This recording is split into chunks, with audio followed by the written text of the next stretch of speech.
అది ఒక గొప్ప రాజ్యం. ఆ రాజ్యంలో మంచి ఆర్థిక మంత్రిగా ఒకరిని సెలెక్ట్ చేయాలి. రకరకాల పోటీలు పెట్టారు. ఆ పోటీల్లో మొత్తానికి 3 మొట్టమొదటి ప్రైజ్ గెలుచుకున్నారు. ఈ పెద్ద ఆయనకి ఆర్థిక మంత్రిగా ఈ 3లో ఎవరిని పెట్టాలో అర్థం కాక చుట్టూ పీక్కుంటున్నాడు. అన్ని రకాలుగా పరీక్షించాడు. ఎన్ని పరీక్షలు పెట్టినా ఒక 3 అన్ని విషయాల్లో అందివేసిన చెయ్యిలా కనపడుతున్నారు. అప్పుడు ఆ రాజుగారు ఏం చేశాడంటే, నాన్న ఇదిగో మీ 3కి కిలో బంగారం ఇస్తా. మీరేం చేయాలో తెలుసా?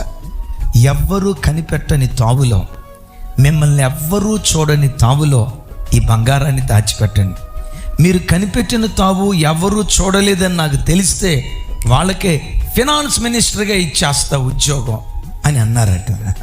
ఒకడు ఉన్నాడట, వాడు అనుకున్నాడు, సార్ మా పక్కనే మెదక్ అడవులు ఉన్నాయి సార్, నరసాపురం అడవులు ఉన్నాయి సార్, అది సీమల దూరని చెట్టడివి, కాకుల దూరని కారడివి, ఆ దాచిపెట్టడంలో నన్ను మించిన అందివేసిన చేయలేదు సార్ అని డైరెక్ట్గా నరసాపూర్ అడవులకి వెళ్ళాడట.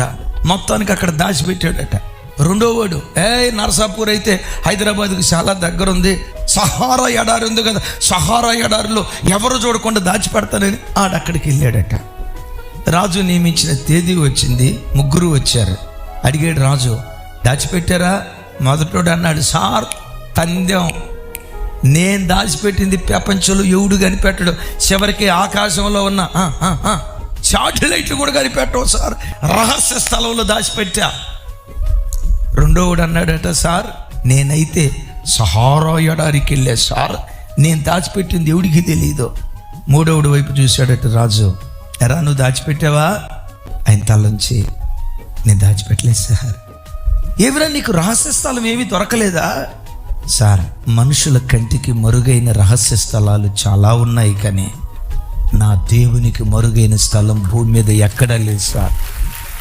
ఆకాశానికి ఎక్కిన అక్కడున్నాడు నా దేవుడు, వేకువ రెక్కలు కట్టుకొని భూ దిగంతాలకు వెళ్ళిన అక్కడున్నాడు నా దేవుడు, సముద్ర దిగంతాలకు వెళ్ళిన నా దేవుని ఆత్మ ఎదుట నా దాగుచోటు లేదు సార్.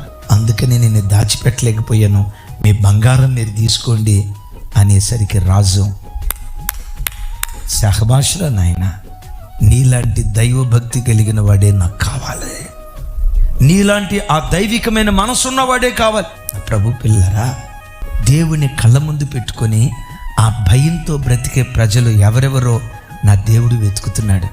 ఆ మనస్సు నా దేవుడు నీలో చూస్తే ఆ వ్యక్తిని ఆర్థిక మంత్రిగా నిలవబెట్టాడేమో.